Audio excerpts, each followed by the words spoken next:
Porsche 911 behind a Waymo, and the Waymo, I don't know if it had a glitch or something, but it just kept stopping and starting. And the older guy, he just started whittling on his horn. He don't get it. Whittling on his horn in the Porsche, right? And then he just said, I don't know. We had the music down. We had the windows down because it felt good that time of year in Scottsdale in April. And he slammed on the horn. He said, "Fucking get out of the way." I'm like, dude, there's nobody in that car. Yeah. Who's he talking to? So he just hit it. The Porsche 911. Yeah.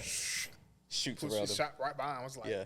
That was hilarious. It's like this old guy doesn't even know nobody's in the Waymo. They don't get the concept, man. Dude, that's going to be a whole thing. You know, okay, so did you see about robo-taxis? Yeah. Okay, so I don't know if you know, like, we can own those. So, like, you and me can just buy one. Really? Yeah. So what's crazy, I didn't know this until I was looking into this the other day. There was a post on, like, Twitter or X. I don't know how you refer to it. What, is I it still Twitter? call it Twitter. It's I Twitter. still call it Twitter. I'm never going to call it X. But this post was on there, and they kind of broke down all of the usage. And I was like, because there's no steering wheel. Right. No steering wheel, no pedals. It's just a robo-taxi, so it does it all on its own. And they were talking about how, like, this will revolutionize travel just in general. $30,000, you can have it. You can use it for whatever you want to use it for. And then when you're not using it, if you want to put it in the robo fleet, then you send it away and it just drives off and goes and picks up people like Uber. Oh, wow. So what was even crazier, because they started breaking down what you would use it for. And it's like, if you've got elderly people that need to get somewhere, like my grandparents, they're getting to the point they don't need to drive. Exactly. Like they're 85 years old. Like they're not the best at it either right now. So it's like you need something to take you. Yeah. But I can't imagine them getting in a damn robo-taxi. That's the thing. Yeah. Put some 80-year-old man... Put Unc in the car and tell me how that goes, man. Yeah. You mean I can't do what? I can't drive this? What? Like what? Yeah. They pull up to the house. The car pulls up. The taxi pulls up to the house. I guarantee you, they're going to walk out, going to look. Who's driving this thing? Like, I ain't getting in this. I'm not getting in that. Getting in this. Yeah. No, I'm gone. But it made sense, like how cool these are. Like they were talking about the like kids. Like, okay, you got kids, they take them to school. Yeah. Picks them up. I mean, if you're I mean, it's as long as you can, if you feel comfortable with your kid being in the car by itself, which. I mean, look, if you've got kids, you know that, how often with school delays, all this crazy like stuff. That, yeah. So it's like it makes sense to be able to, have a way to get them there. Gosh, man, I mean, it was this long list of stuff. Groceries. Yeah. Send your car to get your groceries for you. Yeah. Like you ain't got to go. The car just drives. The people pull up at like the Walmart Market, whatever it is. They just bring your stuff out. Yeah. Especially the Walmart, Sam's pickup, Costco pickup. Yeah, somebody brings it out to the car. The car just pulls up, opens the trunk. It's like a transformer. Yeah, pretty much. It's crazy. Yeah, especially like if you don't want to, I can see that being a great deal. I mean, if you got the money to buy it, buy it. Buy it. Your buddy calls you hammered, 11 p.m. Can't drive home. I got you. That's it. Send them on. Take them home. We were talking about this. We have a client who is she's the house mother of a fraternity, and that's what we were talking about the other day. I was like, every fraternity should have like 3 of these, and you're just that. I mean, it pretty much kills drunk driving. Yeah, 100%. It does. Why? Like you would never. A lot of people don't want to deal with Uber. You don't want to deal with something where there's a person. Yeah. I get it. Like, there's some people that just don't want to get in a car where there's another driver. Like, I've been in places where there've been some bad ones, but, like, some people are just that. They can't do it. Yeah, that's true. But the car, I mean, I think the only negative side to them is they're slow. Like I was just gonna say they're slow. You slow. can't buy one and want to be a burglar and have it as your getaway car or something like that. That would be a dope movie concept. That would be dope. Something like that. Go in. You'd have to I'm sure there's some kind of fail safe to keep it from doing it. But there's the tech guy goes in and recodes puts the code in, and it's like, okay, now you go. So that's dope. I got to go do a little bit more research on that. I know, it's crazy. It's wild. It's pretty cool. We're with some wild times. So. Yeah. Well, let's jump into it, man.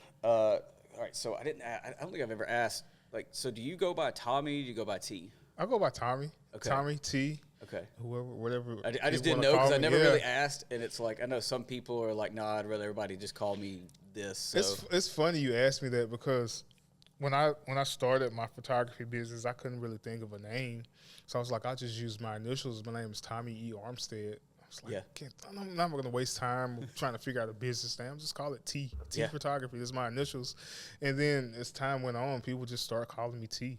Nice. And it's like, hey, T, what's up? How you doing? And it's funny because I had a client this past weekend, and we went to college together, and I don't think she knows my name. So she just calls me T. I was like, okay, that works. So either one's fine. Oh, man, I love it. All right. Cool. Well, the way I do the podcast stuff, man, it's just we're just here. Yeah. It ain't that deep. Yeah. If you say something that's just absolutely egregious, and later you're like, hey, man, I fucked up. I should let me know. I can edit something like that out. Typically, I just try to leave it in. If I screw up or if I do something, I'm trying to kind of learn. Like this is baby steps for me. Like this is I've done this a few times, but like getting people that I don't really like. It's one of the reasons too why I was like, oh, you're perfect for this because I know you. But we don't hang out. We haven't really talked outside of the gym. So it's perfect. Yeah. And so I'm kind of getting into this and figuring this out. This is like when you first start photography and you have no idea what the fuck you're doing. And you're just like, I'll figure this. It's like, oh, that's how that works. Okay. Yeah. So I stumble, I screw up. It is what it is. It's all good. Baby steps, man. Just be consistent with it, though. That's it. I can't do that. So, all right, man. Well, let's do this. Get some water. If you need to have your drink on the table or whatever, it ain't no thing. Don't feel like you can't drink something, dear, while we're. Oh no, it's fine. I didn't know if you were sponsored by a different water company or something. I didn't want to leave it on the table. Not yet. You can blank that out. Yeah, I'm good for right now. Okay. No, they're gonna pay me. It's on the table. I'm gonna send them an invoice and be like, hey. Yeah. All right. All right, everyone. Welcome back to another episode of the podcast. Today, I am here with the awesome T Photography. What's up? So, Tommie, we just talked about this. You go by Tommie. Yep. T Photography, man. So it's cool. I'm glad to have you in today, man. We kind of talked about this a little bit, and so we know each other from the gym. Yep. But I haven't ever got to actually have a real conversation with you beyond. You know how like when you pour and sweat and get in between workouts and like we're like, hey man, okay, all right, cool, and we got to hurry up back to it for you. Yeah. And I kind of feel like I can be a prick sometimes while I'm in the gym because I'm not really there to like hold a conversation, but I will speak. I'm kind of like it's like a trigger inside of me when I'm inside. I'm there focused on what I'm trying to do and get out, but. I know it's still polite to speak to people and kind of hold conversations and network outside of everything else. So I apologize if I have came across that way. Nah, man, but, you've been good. Okay. I'm the same. It's so funny. I came into the gym when I first started going in there, I didn't talk to anybody. I didn't know anybody either. Right. I didn't have friends that worked out in there. It was just I would go in, put my head down, and just go do what I would do, and it was fine. And then the more you start going, the more you start talking, and about where we are, at that place, it's everybody wants to talk, and then especially in the morning time. Yes. And you start making friends, and then I walked in, and I was laughing the first time that it happened because I was actually listening to the song, 50 Cent song, that was what up, what's happening, like where he's like the whole beginning of the song, he's like, what up, what's happening, whatever. I'm walking in the gym, and as I'm doing it, every person's like coming up to me like, yo, hey man, hey, and I'm just like I'm just trying to work, like just let me get to my spot. Yeah. But that's why most days when I walk in, you just get like a quick, yo, let me get to it. Yeah, at least let me get started. Yeah. At least let me get started. Some days are a little slower, Trust than me, others. I know. Sure, I know all about that. You get after it though, man. You did something. So the training that you're on right now, you're doing more endurance stuff. Yeah, more endurance hybrid training. Okay, so are you still trying to do the high rocks thing, or did you do it? I haven't done it yet. It's it's on the books for this month, March 28th in Houston. Oh, so nice. Looking forward to it. I thought you'd already done that, man. No, I had signed up for another competition called DECA. It's part of the Spartan umbrella. I was supposed to do two of those competitions at the beginning of the year, but things came up. I wasn't able to attend those, so now I'm kind of like focused on High Rocks. I was going to use those as a prepper for me, but then it didn't pan out that way. So yeah, it never does. And no, but nothing's. I pray and hope nothing stops me from doing this, because I had my heart and mind set on doing this for a good little minute. So yeah. You get after it, dude. Like I'm not like you get after it, and like you always worked hard. Like, you know, back when I first started seeing you in there, you lift heavy, you get after it, you know. But then you start doing the High Rocks thing, and now you're going a little bit lighter, but like you just don't stop. Yeah, the intensity and endurance is there. Yeah, you stress me out. Yeah. I'm like, no, I'm good. Yeah, it's like it's longer. In my mind, it's a longer workout, but with like shorter breaks. Just all trying about building endurance for the most part. I started doing it a little bit. After the other day, we started doing it I started going like on my tricep, the overhead extensions. So I noticed I was going heavier, and then I was struggling. And it sucks because, you know, you're just getting that, that weird, awkward movement and getting that back up over you. Yeah, it's a whole thing. And so you were talking about going lighter, so I started doing that, and then taking the really short break, going right back into it. And I feel like it's been better. I feel like just in the last, week and a half, I felt like I noticed just that exercise in general. I was like, I kind of like this a little bit. And then, believe it or not, like back when we first met, I was doing like a lot of heavy lifting. I was having a lot of like joint pains and stuff too. Like I had tendonitis in both elbows. Yeah. Like ever since I started like the functional training, and all that stuff went away. Just because I'm going lighter, I'm doing more mobility and plyometrics type activities. Right. I have like no pains outside of just being like really sore legs from running and stuff. Right. But yeah, which is crazy because you're putting in some miles right now. Yeah. What's typical mileage for you right now? Like, well, right now, I'm on a split, so I do like Tuesdays, Thursdays, and Saturdays are like long, like zone 2, zone 3 runs. So probably like 45 to 50 minutes, depending on how I feel. I may not be going fast, but I'm moving slow burning, you know, but I'm still moving. It really depends how I feel. I may put in 6 miles, I may put in 5, I may put in 8. Yeah. It all just really depends on how I'm feeling that day. I'm hearing these numbers. I'm like, no, I'm okay. Yeah. But I'm still on the lighter side. I mean, you got some people out here just trucking it, you know. I'm still a bigger guy. Yeah. You know what I mean? Yeah. People that's really into it, like the pro athletes that really do this, those dudes be getting after it. And ladies too. They get after it. Yeah. The women, like we have a client, she's just awesome. She's CrossFit, and she does all this stuff, and like I would not fuck with her because she is shredded. She is an absolute like just savage, and she's one of those people. She'll out train the guys around her, you know. And but like still super humble and chill and awesome about it. But like actually, we did a couple session with her recently, her and her husband. Yeah. And after the session, she's headed to the gym. Yeah. I'm just like, I was like, girl, man, you get it. That's committed, dedication. man. This is just a different type mindset, and it's like a lifestyle change for the most part. What was it that got you into that? Like, what was it? Well, it was really, I had to thank my brother for this, because he came to me and asked me to do the 75 hard program. Right. And that's when we met in the gym. I was doing 75 hard, banking out those 2 workouts a day. Can I say banking out on the podcast? Yeah. Bro, you say anything you want to on this podcast. They no word is off limits. Yeah, doing those 2 workouts a day, and then when I finished it and completed it, I was like, okay, that was a bit tough, a bit rough, but I overcame it.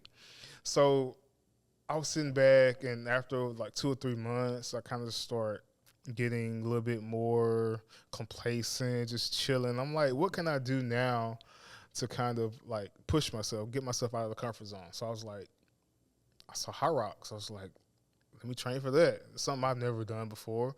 I still haven't like ran like a half a full marathon. That may be next, but I was set on High Rocks for the time being. I was like, let me try to get after that.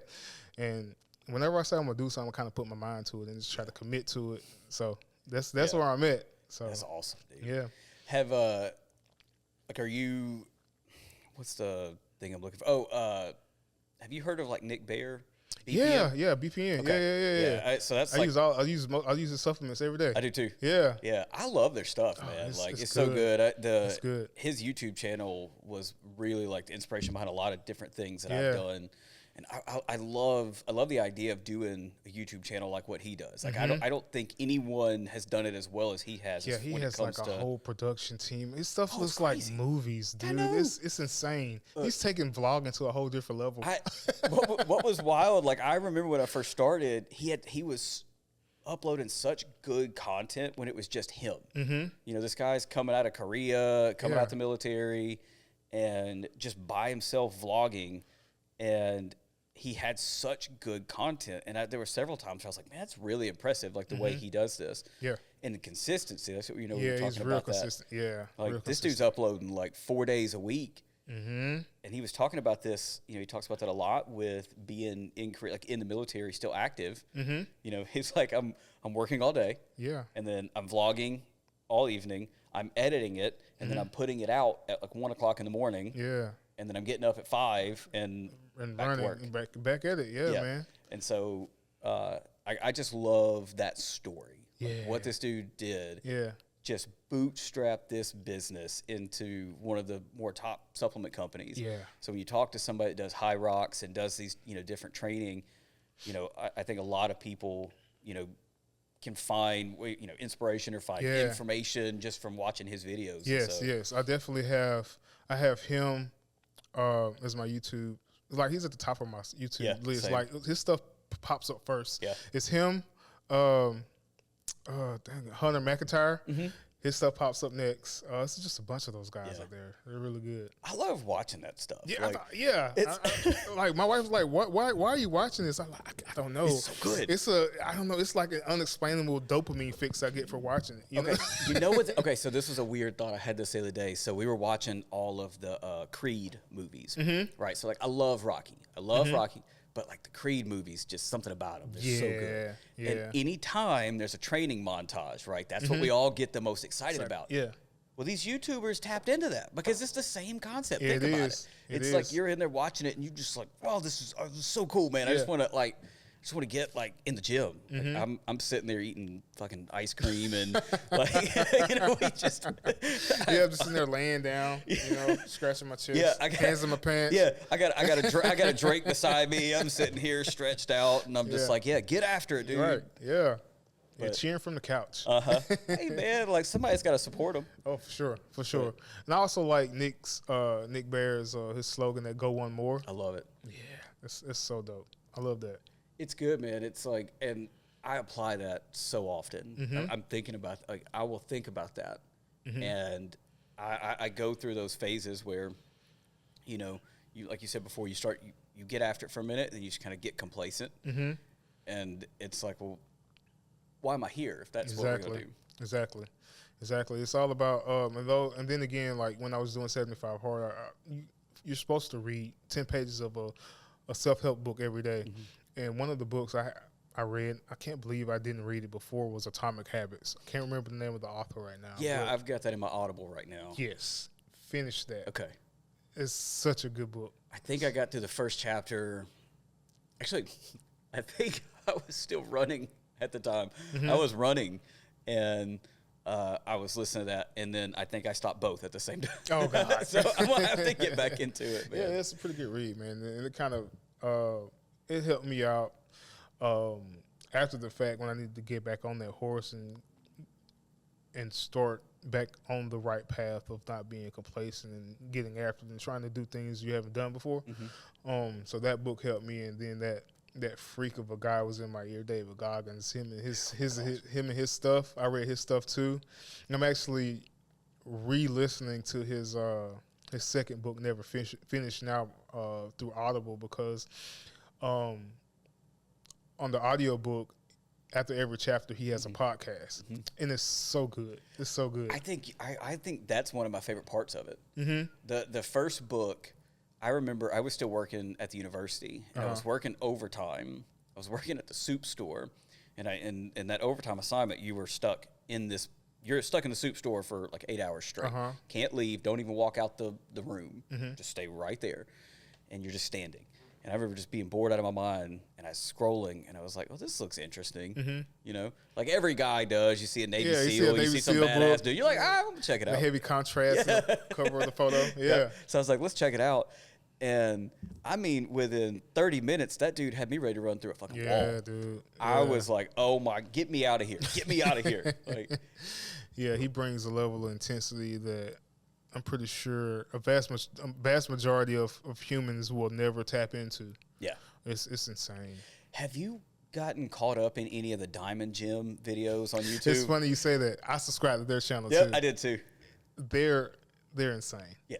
It's terrible. I can't stop watching it. But it's like I don't want to call it like a train wreck, because like I actually watched a video this morning sitting right here. We were getting ready for today, and there was I don't know the guy. I've never seen him before, but he had gone in and worked out with him. He's a bodybuilder, and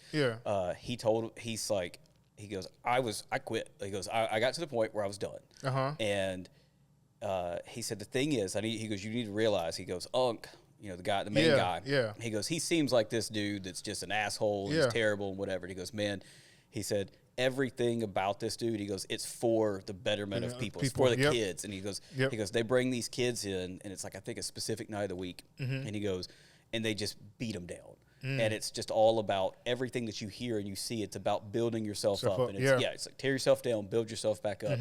You know, harden your life and all of this stuff. And it's all this message of like getting these kids, these young kids out of the streets, getting them, you know, working hard. Right. And he goes, you know, I'm in there and I get to this set and he goes, I'm done. My body's wrecked. I have nothing left. Was that the Larry Wheels episode? Was the light skinned guy? I think so. Yeah, maybe. I'm not sure. Yeah. I'm not sure what that got, but whatever it was, and I didn't see this episode on the thing, and I don't remember seeing this guy, but still, he goes, I'm done. And Unc's like, no, man, come on, do another set. And he goes, he's not yelling at you. He's just telling you, like, come on, man, you can do this. Right. And he's like, I can't, you know, we've been there, right? We've been to that point where you're broke. Yeah. You got nothing. Yeah. And he goes, think about the kids, man. Think about the kids. He was like, do you want them to get back up? Exactly. He was like, man. He goes, I got up. He goes, I did the set, and he goes, I gave it everything, and I did it. And he was like, what that guy is teaching to these young kids, he goes, that's everything. He goes, that's what they're really about. Yeah, and I like that. Most people see the workouts and the level of intensity, and they're missing the message for the most part. Yeah. The terrible form doesn't. Yeah. Some of those forms are terrible. Some of those half reps. Yeah, he kills me, man. It's like, dude, when he gets up there and it's like, all right, man. He does his set and he's, all right, 150 reps. And I'm like, what? Yeah. He's using like 2/3 of the rack. Yeah, that's 100. What you talking about, man? I can't. Like, you're killing me. Yeah. But do you feel like doing the either the training, any of the training that you've done, do you feel like that like correlates back into your business? Definitely in a sense, because I say a vast majority of the training that I've been doing for like the past 6 months, it kind of teaches you like not to give up. It kind of teaches you also to kind of dig deep and bring out more. It's still more left in you to give. If you know, you think you're tired, but you can like Nick Bear, so you can go one more. So the level of exhaustion that you have in doing the endurance training, it kind of hardens your mind into a perspective where you can kind of branch it off and bring it to your business. You can bring it to your life, your wife and kids. You kind of set an example of being, like, he's brought out me being a better person for the most part. Man, I love it. Yeah. Yeah. I mean, I think I'd agree, man. I couldn't imagine running a business and not working out and like doing the stuff, you know, like I'm not doing stuff like what you're doing, but I need that when I get up. Yeah. I need that when I'm going, you know, for my day, the days when we come in here and shoot and I haven't worked out, I can tell the difference mentally. Definitely. It's like you're just not there. Doesn't matter how much caffeine you got. It's like, to me, it's almost like you got to do something hard before you can give you some perspective. Yeah. And so I've been curious about that because I noticed for you, I noticed when you started doing, when you were doing 75 hard, you were. It's so funny because that's like a time commitment from hell. Yeah, definitely. It's a business owner's worst nightmare. Yeah, is definitely. I'm going to commit to all of this for 75 days, and no matter what, I have to do it. You have to do it, yeah. And so it's like you go through that, and then on the back end of that, you chose to do, again, something more hard. challenges, just something crazy. hard, yeah. But what I noticed about you was like when you were in the middle of that, it was like your work started to shift. You started to get more creative. It looked like. Like I noticed you starting to do like the red shoot and some of the other stuff. Yeah. And then it kind of I work best like right after. It's like you said, like after you don't work out, you kind of like you're just moving along. But I wake up. What you probably don't know is when you see me at the gym, I've already got a workout in. That's so crazy about you. Yeah, I've already got a workout in. So I'm probably doing like a 2-a-day at that point. But to say that is around the time of what you were mentioning, I'm more creative in the morning. Like especially waking up early, getting the workout in. I'm just very creative at that point. And then I don't know if you know this, but I don't do photography full time. So I don't think that I knew this. So tell me about it. So So I also work in IT. That's right. We did talk about this because we talked about this with Brijesh a little bit. Because Yeah, so I also work in IT. So I have like this big command station in my home office. It's like monitors on this side, monitors on this side, and I kind of like double dip throughout the day from like 7:30 to like 4:30 every day.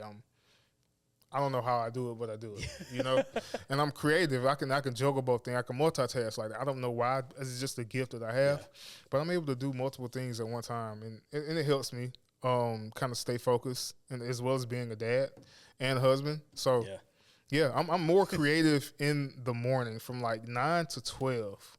That's when like the juices are flowing. So I think it's crucial to know that. I think Rachel and I talked about that a lot lately, was trying to figure out, okay, what's your best time? Yes. When are we going to be peak, right? When is it going to be? Day. Yeah. Because when you're, as a creative, the bad part is, at least on our end, like we don't get an option.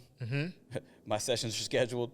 I'm scheduled all the way through the rest of the year for all of this stuff. So I have to show up, and then I have to come in and be creative no matter whether I want to or not. Exactly. And so it's like trying to figure out, okay, if I can get started here with this, and I'm going to be my best usually around 11 o'clock. So that's like right about the time we get started with actually shooting. So I have to time it with the gym. Exactly.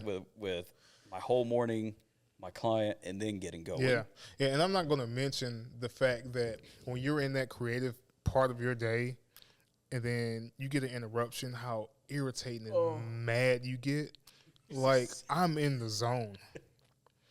But you get those curveballs that thrown at you. Like, how are you going to react to it? You know what I mean? So, but again, I think coming from the fitness side of it and doing something so hard all the time, I think you learn that.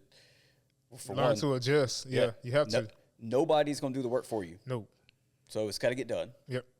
Otherwise, you don't get no more work. Exactly. So you just have to suck it up and do it. Exactly. What got you into doing photography? Like what was the catalyst for you? That's so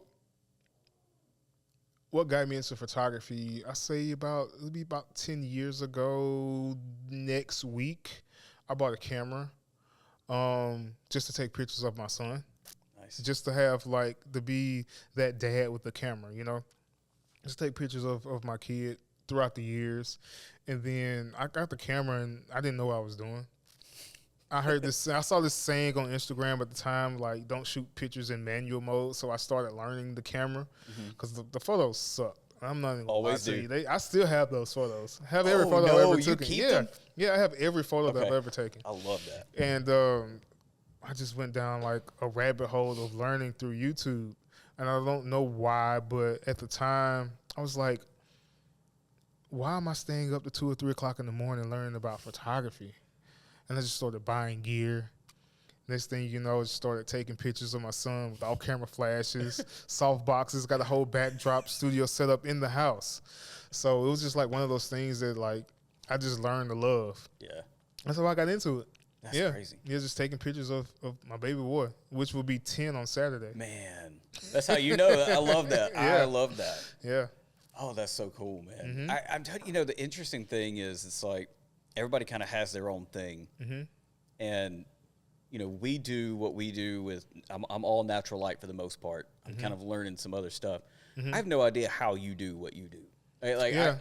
I am a professional. I charge money. I have clients that travel to me. It's all great and wonderful. I do this every single day of the week. I cannot do what you do. I don't know how you do it as well as you do it either. That's the part that I'm just like, I see you do something and I'm like, man, what the fuck? I can't do that. You talking about with the lighting? Yeah, I can't do it. It's because I learned studio lighting first. Okay. Yeah. I watched at the time, what was his name? Was it Jason Lanier photography? I think it might be. What's his name? Jason Lanier? I know that name. He was a California-based photographer, did a lot of traveling.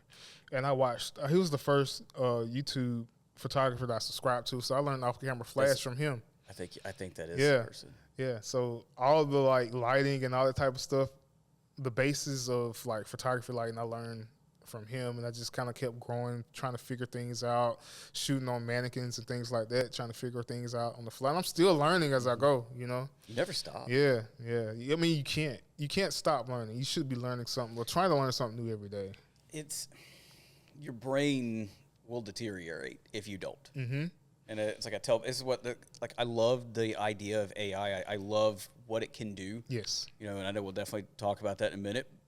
For business and for everything. There's a lot of really practical things, but it's making people dumber. Yes. Because everybody just goes straight to ChatGPT and they're just like, oh, I don't even need to respond to anything anymore. I just plug it in, talk to it, make it spit it out, and I'm like, you're not thinking, you're not learning, you're not growing, and if you keep doing that, you're going to start getting to where you don't.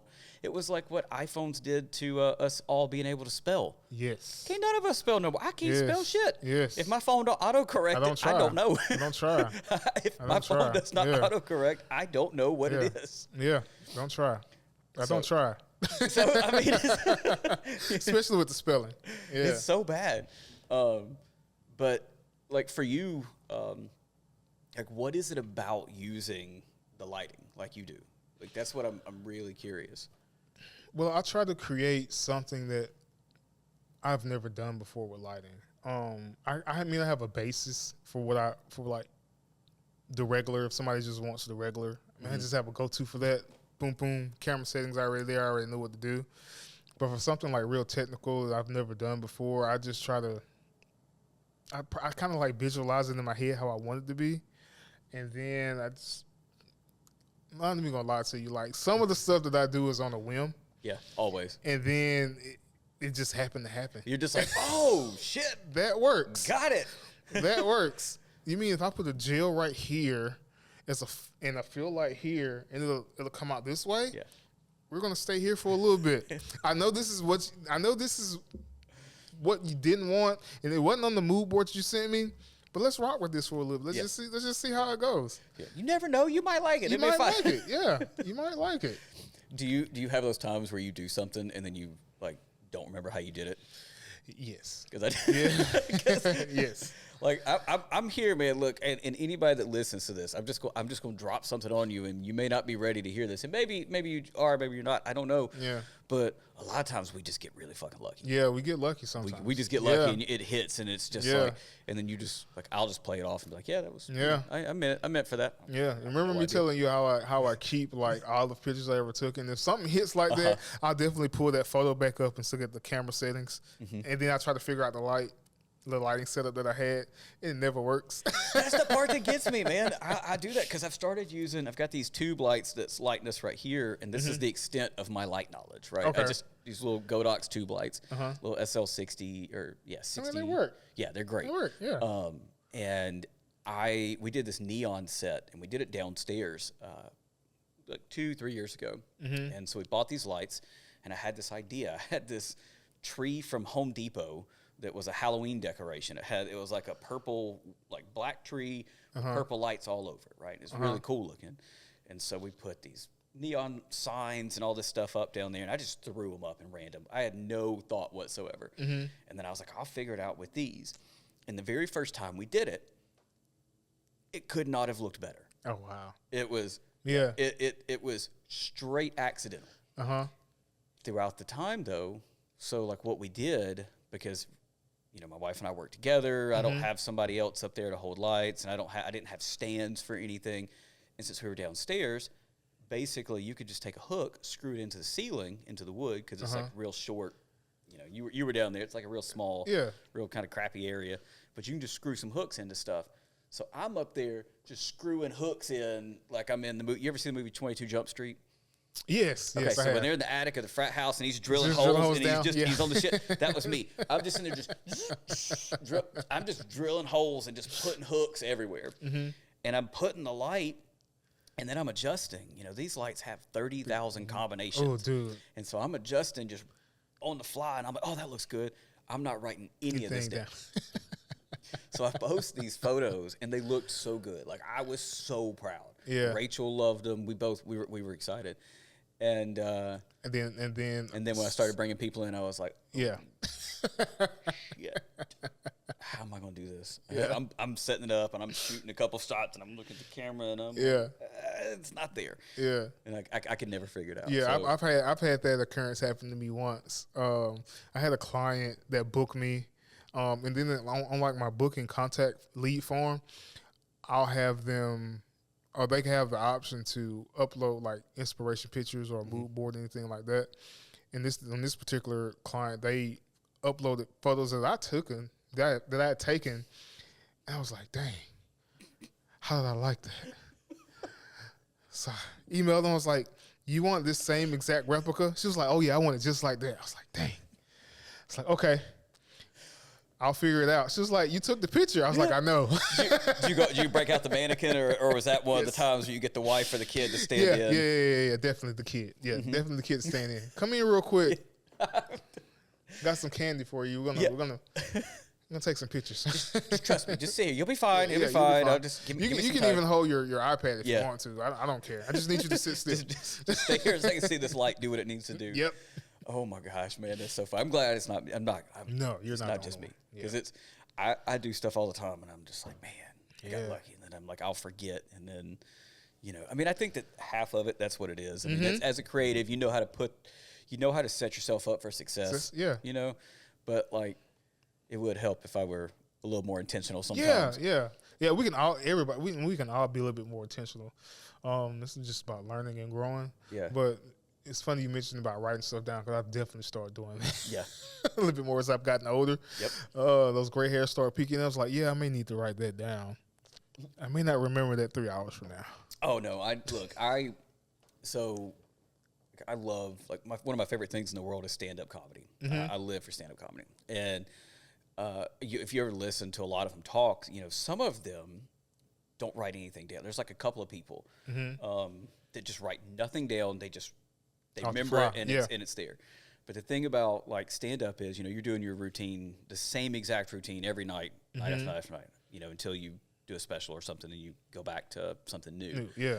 But they're always talking, like everybody else other than these freaks of nature that can just remember everything. They're like, you'll get this idea. It's genius. It's going to be the best thing ever. You know that it's the best premise ever. And you go, there's no way I'm going to forget that. Right. And then 5 minutes later, when you don't write it down, it's gone. And it's it.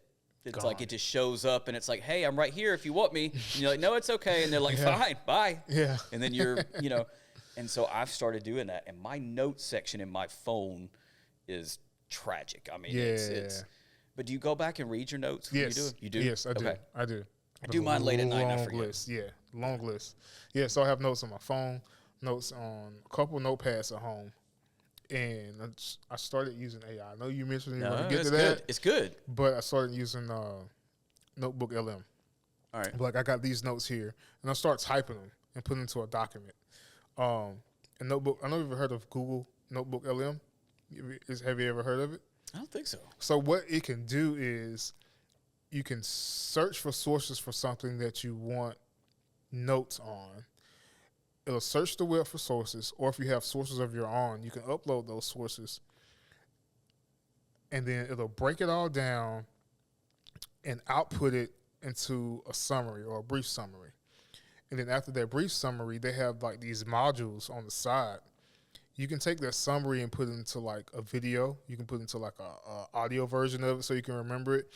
You can make video, slideshow. You can make a quiz if you're like doing some note taking for a test or something like that. It's a pretty good tool. Yeah, it's a pretty good tool. I've been using that a lot more than ChatGPT. A lot lately, just so I can keep a better organization of my notes and things like that. But yeah, because I have notes and notebooks, notes on my iPad. I was like, man, let me just kind of start putting all these things in one place. Yeah, somewhere that can also be beneficial because it's going to be working and doing what you need it to do. Exactly. Yeah. Is that a paid thing? Or do you... Right now, it's not paid. Don't be saying that too loud because right now it's not. Yeah, it's working. Well, when this episode goes ultra viral, I'm sorry because they'll start charging. They're like, oh, we got to start charging. We got to start charging for that. What's crazy about the way that AI is? There's a podcast. I don't know if you've seen it. It's called My First Million. I've heard of that one. So there's I can't remember the two guys' names, like Sam and Sean, I think. But both of them have built multiple multi-million-dollar companies and sold them, and they had this whole episode on AI and how you can basically like obscure AI platforms that you don't even know about yet, and then like building that to create something new. And it's like what's so weird about AI now is it pretty much whatever you come up with that you need, there's an AI tool that's either already in existence or you can go into something and create it to do it for you. To do it, yeah. Like we were talking about this with our CRM that we use. We use Dubsado. And we've used it for a while, and it works. And so for anybody that doesn't know, it's just your client relation manager. Yeah. So you just put all your stuff into it, and everything of all of our clients run straight through it, yeah. Yep. Because I use Honeybook for mine. Okay. Yeah. So, and like I think that those are going to be obsolete. And within a year, I think they're going to be gone. Yeah, because I think so too. Both of them have so many faults in so many different places. Like I'm sure that you have a good experience overall, but there's a lot of things that you want it to do and it can't do. You can't do, yeah. Dubsado's same way. Yeah. There's a million things that it's doing that we're going, how is this not a function? Yeah. Well, I can just go create my own now. Function. You can. And it does it, and then it's better. Crazy, yeah.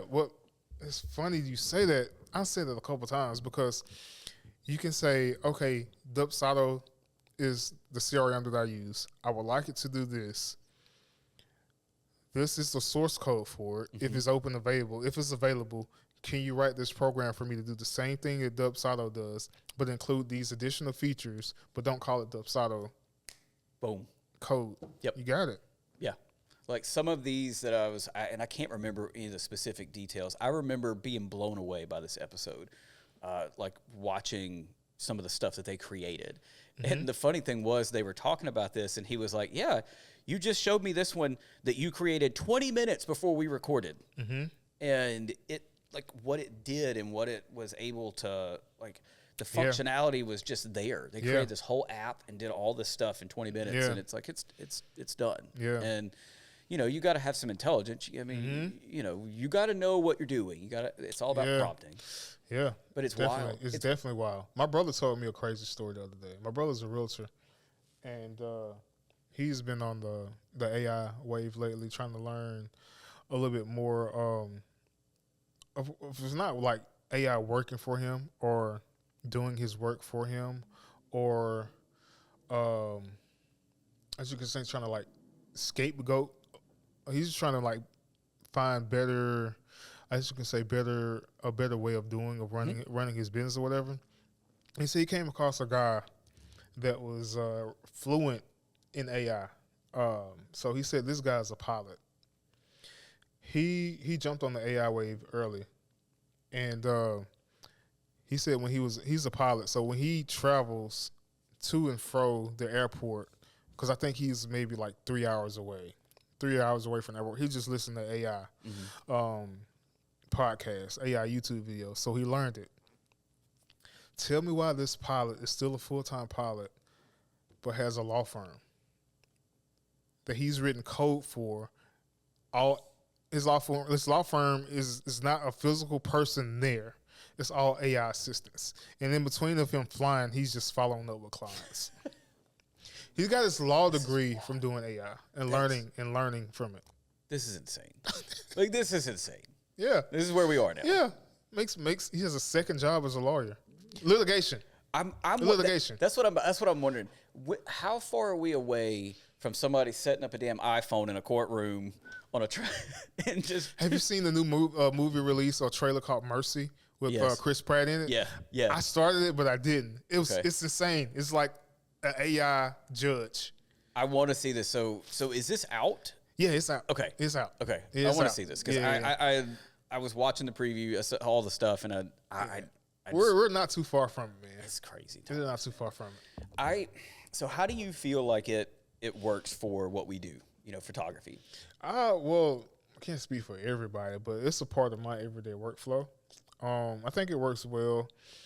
I think it helps and it hurts at the same time because you have those photographers that actually, use it, that does professional photography, that really stand by their work, that's passionate about it. I'm going to branch off two ways. The first way is you have those photographers that are lazy. They're just throwing stuff in AI software and just handing it back to clients. And then that's not real beneficial. That's hurting us. Yep. Or helping. But what's really hurting us is just like your everyday Joe taking a selfie and just throwing it in the AI and be like, hey, I had a photo shoot for my birthday. That is not you in that picture. Yeah. We all know. That's a different type of AI. We all know. That's not you in that picture. And they're so happy with these pictures. They're saying, thank you for commenting on how beautiful I look. Right. I posed that way. No, you did not. No. Stop it. Yeah. You need some help. You need some help. It's crazy because it's like if you are that deep into it, like you're not that far away from an AI girlfriend. Okay. Exactly. Like come exactly. on. We know this isn't. So it's a Black Mirror episode. Yes. That's what it is. That's so funny because exactly what this is. Yeah. Yeah, don't watch Black Mirror at 2:00 in the morning, man. When you a little messed up, like that's not it's a bad time. I think at this point Netflix just needs to get it off the platform. Let's get rid of it. Oh man, because I don't like it now because it was real fun. Yeah, 10 years ago when I was watching Black Mirror, you know, like before any of this. Now that I'm living it, I don't like it so much. Don't like it. Don't like it. It's crazy now. I think it's like for us we do. I'm telling you, man, you changed my workflow. Like you also cost me a whole lot of money because I have to pay for it every single time. But I put all of my images through the platform that we do now for just for skin smoothing and blemish removal. Yeah. And before that was like I said, it's such a positive. And I think it is. I think almost the entire industry is going to that because that's the stuff that it's not the art, right? Like it's just we're just softening skin. Evening things out and being able to remove blemishes. And so I think that's a fantastic thing. That was something that took most people hours. Yes. And I mean, I saw your work, man. Yes. You had your work, I know you put some time in. Yeah. Yeah. It definitely, it took time to learn it. Of course, Yep. But then I don't mind paying for it because it helps and it gives me a lot of my time back. That's it. And I'm all for that. Anything that gives you your time back, but still keeps the sanctity of what it is that we do. Yeah, definitely. Because I have a I have a workflow for just regular portraits. I have a workflow for events, and I have a workflow for weddings, all using AI tools. Yep. It gives me so much more of my time back. It's not saying I'm just throwing pictures in there and just spitting them out, hoping everything works. But no, I'm sitting there actually going through and making sure everything's good. Making sure nothing's out of proportion, making sure, because you can throw images in those tools and they come out looking fake, just not like real people. You just have to treat them as tools and not abuse them. You know what I mean? Yeah, you said it. I mean, that's the best way to put it, right? I mean, it's a tool. It is not you. It is not replacing you. Yeah. It is just a tool, but it also shouldn't be a crutch either, exactly. Right? Like I think that like what we do and for us at least, the way that I see this, it's you're coming in and doing like a session and doing what we do.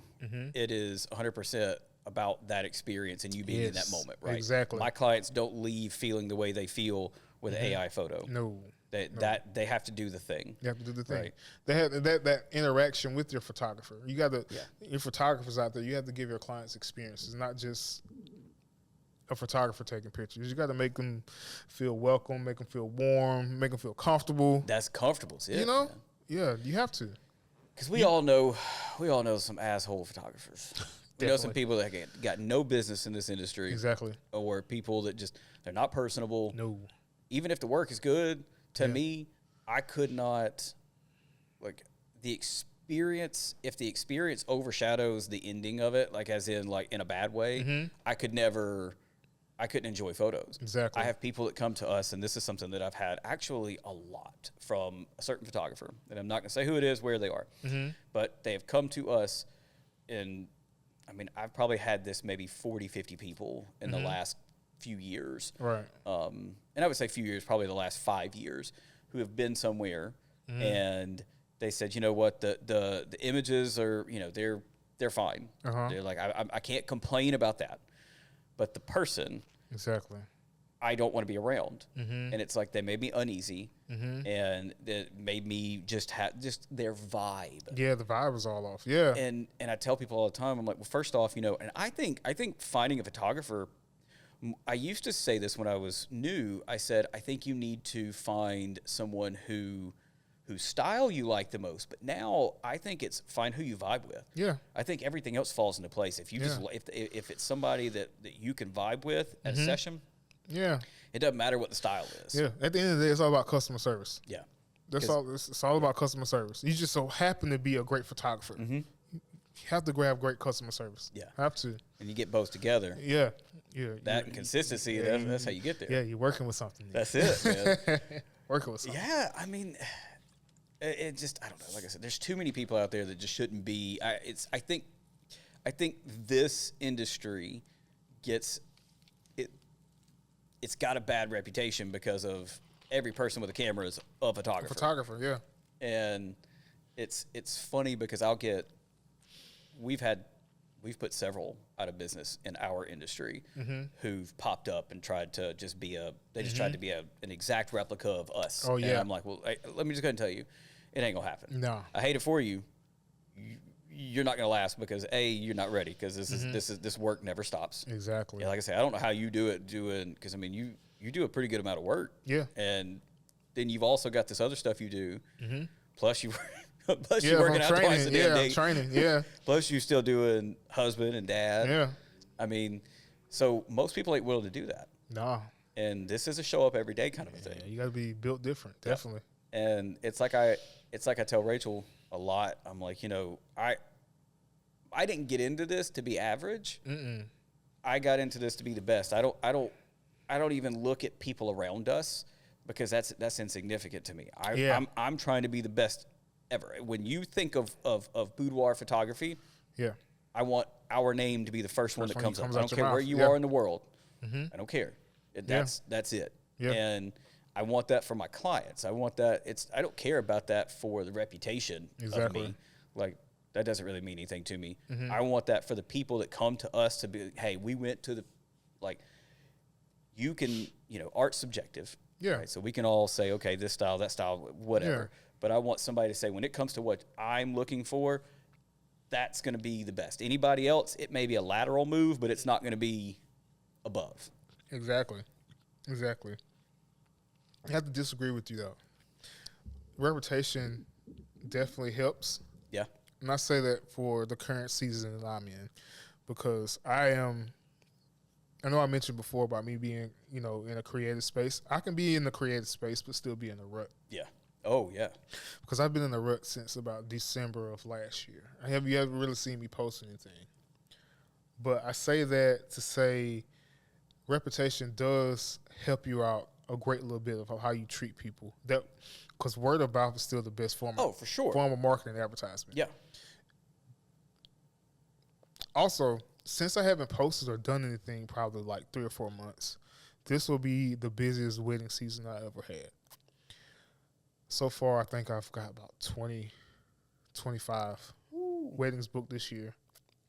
A good majority of those 20, 25 came in the month of January, February. Last month was probably the best month I've ever had in my photography career. Yeah. And I think it's all based off of word of mouth reputation because I haven't done any marketing. I haven't done any email blasts. I haven't done any campaigns. Yeah. And I think it's just because people, when you do good work, that word of mouth spreads. And like my late grandmother says, when you do right by people, right will follow you. So I think reputation definitely has something. Oh, no, as well. I agree. Yeah. For sure. Mm-hmm. You know, I mean, that's word of mouth, man. I don't think you can replace it. No, definitely not. And ultimately, everyone is online trying to be whatever. Yeah. Right.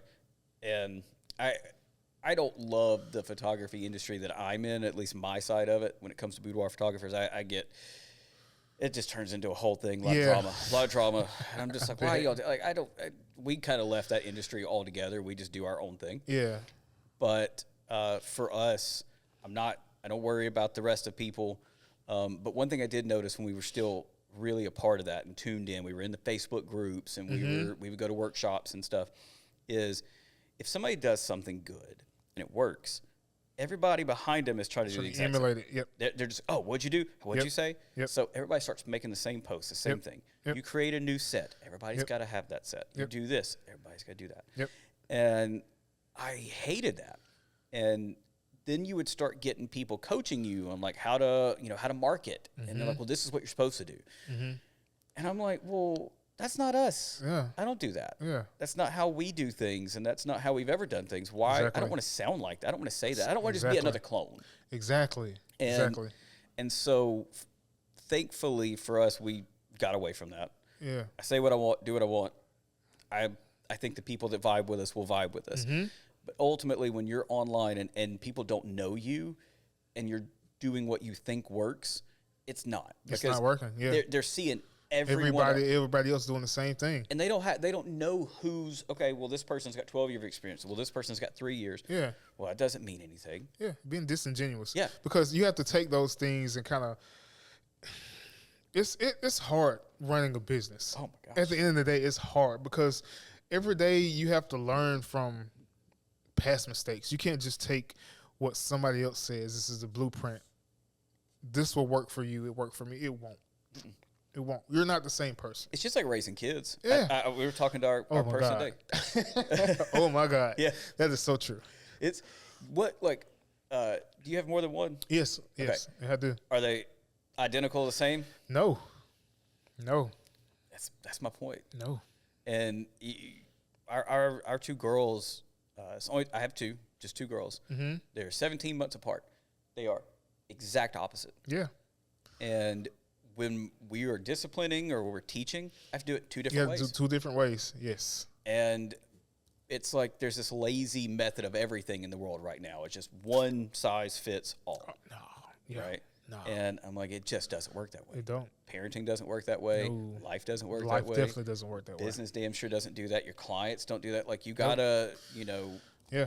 Yeah, I mean, you can have like an email template to send out. Somebody wants an inquiry, you can send them an email template. Yep. Okay, everybody gets this.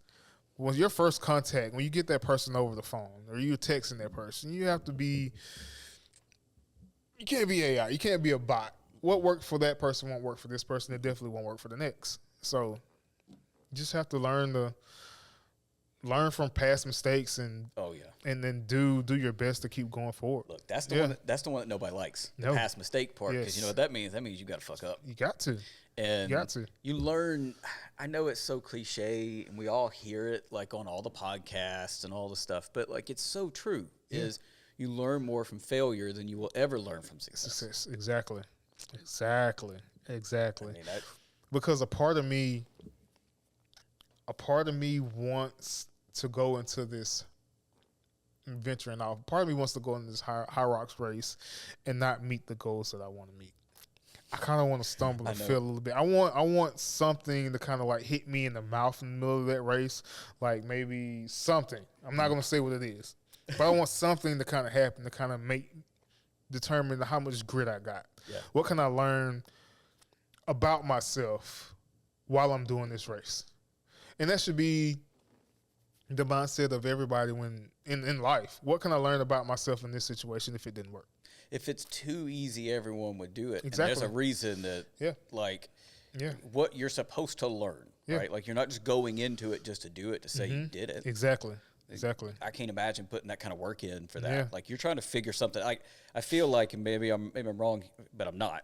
But like you're doing this to figure more out about yourself. You're trying to learn. It's trying to learn. Exactly. Like it's not just I'm just trying to be better. Like I'm trying to learn more about myself. Yeah. That's it. Yep. And you're going to learn in that struggle when you got nothing left. You learn from struggle and weakness. That's it. Do.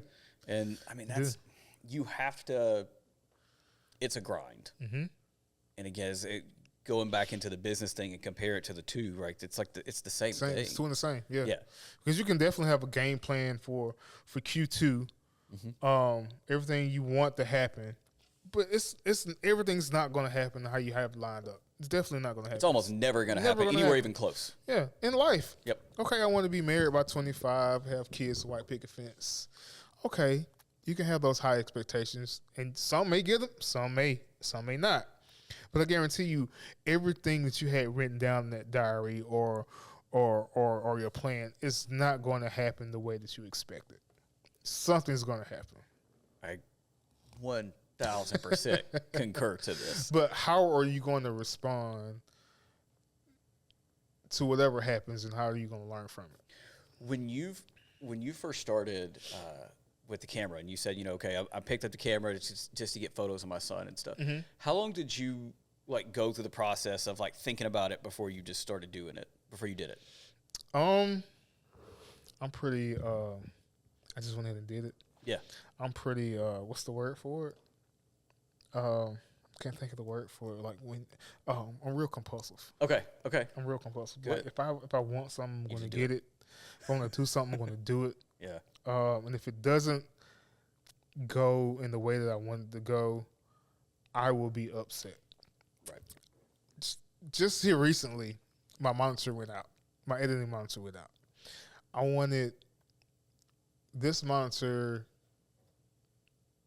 I wanted to upgrade from the version that I had. I was so pissed off that I couldn't have it then and there, and I had to wait on Amazon for 3 days to get it.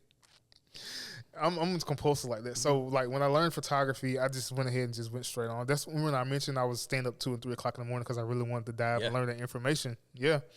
Well, that's what I was going to ask. And then the next thing was, how long were you just kind of doing it as a hobby before you pushed into, all right, let's just go ahead and do this? Well, I kind of just let it happen organic. Right. Because, you're going to have, like, I don't know how it happened for you, but I had, like, those friends of family that wanted you to take pictures of them. Of course, I did it that way. They gave me like, here's some money. You know how your granny balls up some money and give it to you. You can have that for taking my pictures. Okay, cool. It's like, dang, I'm getting paid for this now. So I started taking those pictures, and it's kind of like marketing. I'm like, okay, Tommie T photography, wedding photographer now, portrait photographer now. Photos sucked. Yep, they always do. Photos suck. But did you realize it then, or did it take you a little bit? It took you a little while. The first few times you took them photos, and you're like, "Oh man, this right here is it. I'm on my way." Yeah. And then you look back. I figured it out. You look back, and then you're like, "Please don't. Nobody needs to see those. Nobody ever needs to post those pictures." Well, and I think the reason I asked that is it ties into what you were saying though, is how many people get stuck at the starting line. They don't even make it up to the line. Yeah. They want to sign up for that marathon, and they don't even go. They're not even there. They just, it looks good. I want to do it. I want to do it. I want to do it. They don't do it. Yeah, a lot of people do get stuck. And it's like this with people in business. Somebody wants to start a business, and they talk about it.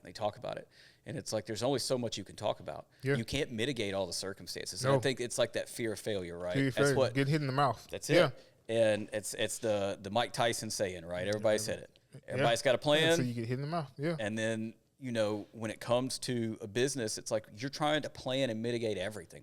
Well, I'm going to do this, and I'm going to learn this, and I'm going to have this, and I'm going to get this, and if I buy this gear and this gear and this gear, I'll be set. Yeah. That's it. And I don't have to worry about it. And then I'll have everything I need, and I can do this. And I'm going to tell you, you're never going to get there. Nope. Because you're always going to be without something. You're always going to you're always going to encounter something new. And the longer you delay that, the longer it's going to take for you to learn. Exactly. I talked about this business for a minute, not doing specifically what we were doing, just doing photography. Yeah. Rachel and I were just wanting something to do together. Yeah. And I remember talking about it. And I think I came across a podcast somewhere, and that's exactly what they said. They were like, you can keep talking all you want to. You can plan it out, but you're never going to get better until you just suck at it. Suck at it. Yeah, you got to suck. And just don't be afraid to fail, because that's how you learn. Yes. And I don't like to fail. Yes. So that's the thing. Most people, if you know me, you will learn. I don't like to fail. Yes. I'll take it well. Yeah. And it's something that, it's hard to do something and just know that, well, this is going to suck for a little while. Mm-hmm. Well, that goes to, I always try to like embrace the suck. Golf keeps me humble. Yeah. Because I'm definitely not on the PGA or Korn Ferry Tour, so I try to play at least twice a month, and that's my humbling experience. I'm kind of bring you back down to earth, big man. You're not good at everything. That's it. Because the game of golf definitely teaches you how to think. It also kind of teaches you, or you can learn from it of how not to be in your head. You can get to yourself. You can kind of talk yourself into and out of a lot of things out there. You can even talk yourself into having a bad round. But that's why I play. Just kind of Perspective. Yeah, all about perspective out there. Yeah, it's such a mental game. It's definitely mental. Thinking. It's a thinking man. My dad says it's a thinking man's game. Yeah, thinking man's game. You get out there worrying about some bullshit that ain't what you're doing right now, and it ain't. Yeah. It's not going to go well. No, never. I learned that's where I have an anger problem. I have a set. So Rachel's been cleaning out stuff at the house, and she came across my clubs in the attic, and she was like, "What are you going to do with these?" And I was like, "I don't know."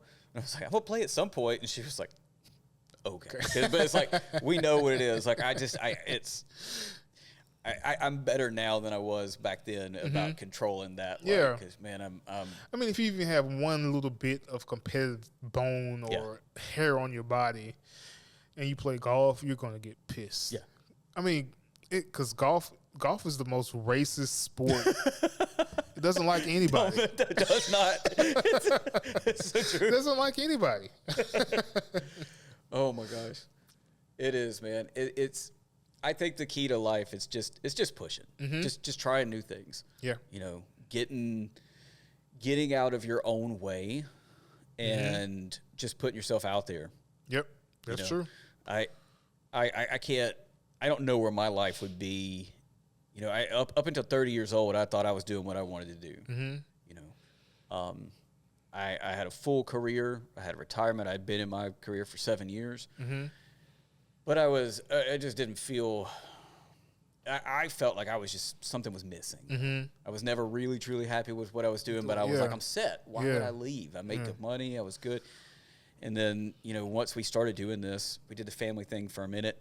I hated that. I don't know how you do it. I fucking hated it. God damn, I hated shooting families. I hated, I did a wedding. I'm going to tell you, bro, I will never do it. You could not pay me enough to step foot at another wedding. So, when I see the work you do, and I saw some of your behind the scenes, man, which you do such a good job of all that stuff, man. I don't want to just keep bragging on you, dude. But, you are the fucking man. Thank you. When it comes to that. I love seeing all the stuff. You do a great job of directing people. But, I will never do that again. I worked 20-hour game days. Actually, I worked 22-hour game days. Oh, wow. A lot. I worked an 8-hour wedding, and I wanted to die. Okay? I was like, no, I'm not doing this. Yeah, it can be stressful. It can be stressful. Yeah, that wasn't for me. The Yeah. other stuff that I did, it wasn't for me. I was doing regular portrait stuff. It just wasn't. It didn't fit. And then we found this, and when we got this, and we did it for that first time, and I was like, this is what we're supposed to do. It felt right. It never felt weird. It was like, this is where I belong. Got it. And, some things just sort of fell into place, and then eventually we just went all in, and that was it. And I was like, that's the only way that I can do what I do is I had to just dive in and use the Goggins saying, but I had to burn the boats. Yeah, I had to burn the boats, baby. Had to. But that's the thing too in this industry, photography industry. A lot of photographers try to do more than one niche. Like it's different. It's just not photography, and it doesn't cover all aspects. So you can't do it all. Yeah. You can't do it all because, God forbid, somebody reaches out to me to take newborn pictures. I'm like, I'm sorry. Can't and do you're that. smart for that. Yeah, can't do that. No, it's not me. Somebody want to do real estate pictures? No. Nope. Can't do that. I tried it's not that. for me. No, not for me. Did not enjoy that. No. Not for me. So it's only select like few portraits type stuff that I do now. I'm trying to just gear a little bit more towards wedding and corporate stuff. Because of the simple fact that I still have like younger kids, and I still want to be there for them when they have like their extracurricular activities, pick them up from school, dropping them off. I enjoy doing that. Yeah, so, same. Yeah, I just want to be there. Have a little bit more free time and not just kind of have my hand in any and everything. Just be smart about it. I know that the old there's the saying, and everybody always gives it they always say the first part where the jack of all trades, master of none. Mm-hmm. Well, the rest of the saying is actually that I don't remember exactly how it goes, but essentially it says that it's better to know a little bit about everything than everything about one thing. Yeah. But I completely disagree. Yeah. In an industry like this, be the best at what you do. Yeah. Like that's like for us, if I were still out here trying to do portraits and we do some car photo, like I love cars, man. I'm a car fanatic, man. Yeah. Like you see my car, like I love cars, and I love taking photos of them. But that's not what I do. Yeah. I'm not going to waste my time trying to do that. I'm not. I'll just go do it for fun and not have the pressure of whatever. Exactly. Somebody's got a McLaren, you want me to come out and take photos? I got you. I'll just do it because I love it. Exactly. But I'm not trying to be that. I'm not trying to be. Damn sure not trying to be a newborn photographer. You're not gonna catch me in no hospital with nobody taking photos of them being born. That's why, like that's just not my thing. And so like I niche down, and like right now we're looking at niching down even further into what we do because I'm like that's where I want to be the best at. Like that's my thing. I can't do everything. My work doesn't have the lights. I'll never do what you do. Yeah. Because I'm just trying to find ways to make it, like I'll use practical lighting. Yeah. Like I love going into just a room with a lamp and just put a lamp by somebody and try to make it look really cinematic and cool. I love that. Dang. But you're never going to catch me setting up strobes. You catch me doing that, dude. Things are going sideways for us, and I've tried something new. Yeah, man. You just had me think for a second. Like I'm gonna have to go home now and reevaluate some things and think a little bit more about. You just said you found your niche. You're gonna niche down a little bit more on that. So I got my gears turning about the clients that I have in the wedding industry. The clients that I do have. Do I want this particular type of wedding client with this particular type of budget at this particular type of location, or do I want the client to go over and beyond? Do I want the smaller? So you got me thinking. I'm telling you, that's what it's about. You got me thinking. Look, everybody's afraid to do it. We're all afraid to take a chance. Yeah. But that as a creative, that's your job. Yeah. You miss a lot of shots you don't take. That's it. And so it's like, look, the more you niche down, the better your clients become. Exactly. Because those people will move anything in the world to work with you. The people that vibe with us, like I always say, my clients that are my all-time favorite people are the people that get on an airplane and fly across the country to shoot with us. Nice. Those people, and I've got a couple this year. I have a couple, and then I have several solo people who have flown to us. All they're going to fly to us again for the second and third time. Wow, that's amazing. And like to me, like that right there, it's like, okay, we're doing this right. Yeah. Let's keep going. Let's, instead of trying to appeal to, because you try to appeal to everybody. Nobody. Yeah. And that's not a false statement. That's 100% accurate. Yeah. And I totally agree. It's like I tell people all the time. I'm like, look, I know it's terrifying to like try to speak to just one person, but figure out what it is that you just love and just lock into it. Yeah. And just only do that. Yeah. Just be the best in whatever iteration, you can create from there. Yeah. Fine. But the more you do what you love instead of trying to appeal, then I think that's where you find that's where the organic growth comes from, and everything's going to happen to you naturally, not forced. Yeah, and style will change. Things that you want and things that you like, man. Things that you liked, 2 years ago, you probably don't love as much now. Sometimes you look back and growth is going to happen. You're going to for sure look back and be like, God, why'd I do that? But then maybe 2 years later, you look back and you're like, oh no, that actually was. It makes sense. Yeah, why I made that move. Yeah, yeah, I see that. Yeah, totally agree. Well, Tommie, man, you are the man, sir, dude. I'm telling you. Thank you for having me, man. Dude, I'm excited to have you in here, man. I want to do this again sometime. Sure. So for anyone wanting to work with you, how do they find you? Well, you can find me on Instagram, Facebook, pretty much anywhere at T Photography Studios. I can't change my name to T Photography because some sucker out there bought the domain name and wants me to pay $1,100 to get it back. I hate you for that, but yeah, you can still find me at T Photography Studios on all platforms. Okay. Awesome, man. Well, look, anybody that's tuning in, man, I appreciate anyone that listens to it. T is the man. If you want some good portrait work, thank you. Like I'm telling you, his wedding stuff, everything he does, you come at it 100%. You give it 100%. Thank you, man. Man, I can't recommend you enough. So appreciate it, man. Thank you. But all right, y'all. Well, thank you again. We'll see you next time. Have a good one. Pray to God that this is all recorded.